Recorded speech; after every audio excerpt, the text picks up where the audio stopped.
اور اسی طرح ایک واقعہ رحمت دو عالم صلی اللہ علیہ وسلم کے اس عرصے کا جو آپ کی عدالت دیانت کو واضح کرتا ہے، وہ واقعہ ہے تعمیر بیت اللہ میں حجر اسود کی تنصیب اور نصب کرنا۔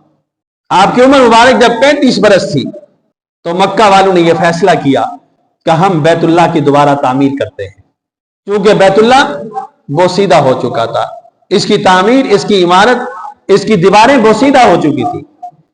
یہ بیت اللہ جس مقام پہ ہے، مکہ کے تمام علاقوں سے سب سے نیچی جگہ ہے، کیونکہ پہلے صرف اس جگہ پہ یہی بیت اللہ کی عمارت تھی، آس پاس جو برآمدے ہیں یا مسجد بنی ہوئی ہے یہ نہیں تھا، صرف بیت اللہ کی یہ عمارت تھی، کھلا میدان پڑا ہوا تھا، لوگ آتے بیٹھتے طواف کرتے عبادت کرتے۔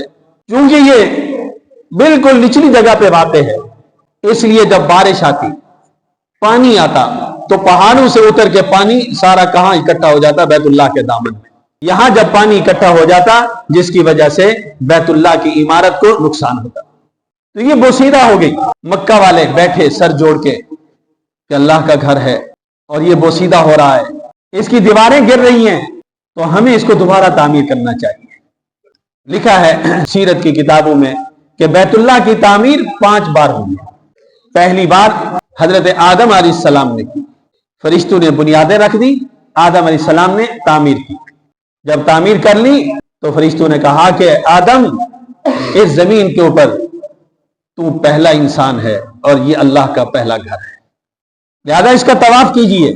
حضرت آدم علیہ السلام نے تعمیر کی اور پھر اس کا طواف کیا۔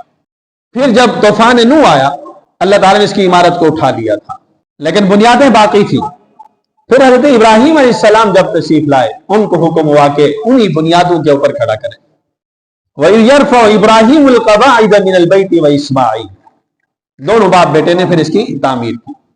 اور تیسری تعمیر جب آپ صلی اللہ علیہ وسلم کی عمر مبارک 35 برس ہوئی، مشرکین مکہ نے کی تھی، کہ جب انہوں نے دیکھا کہ یہ خستہ ہو رہا ہے اور بوسیدہ ہو رہا ہے، اس کی عمارت جو ہے وہ گر رہی ہے، تو سر جوڑ کے بیٹھے کیا کریں؟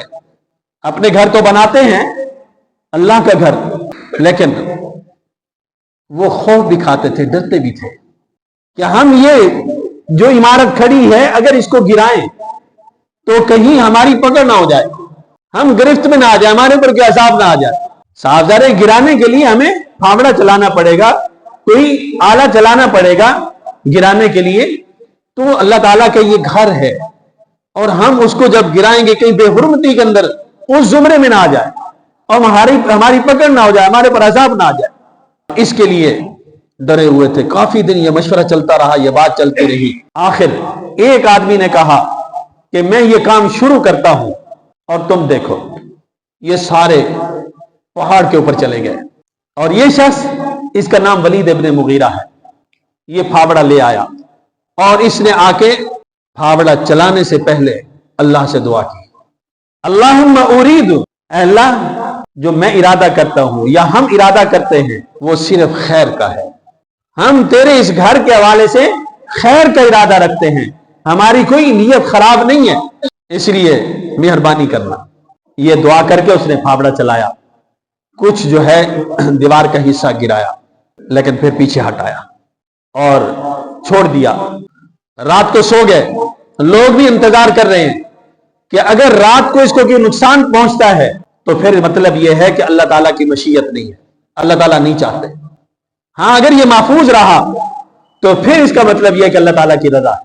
تو اس کے لیے رات کا انتظار کیا گیا، لیکن رات گزر گئی، جب صبح اٹھے تو یہ خیر و عافیت کے ساتھ اٹھا۔ پھر اس نے پھاوڑا اٹھایا اور چلا گیا اور پھر گرانا شروع کیا، اور جب وہ گرا رہا ہے تو لوگ دیکھ رہے ہیں کہ کوئی نقصان تو نہیں ہو رہا، لیکن جب تسلی ہو گئی کہ کوئی نقصان نہیں ہو رہا، پھر اور بھی لوگ ساتھ شامل ہو گئے، انہوں نے بھی تعاون کیا، تعاون کر کے بیت اللہ کی اس پرانی عمارت کو گرایا اور پھر دوبارہ اس کی تعمیر کی۔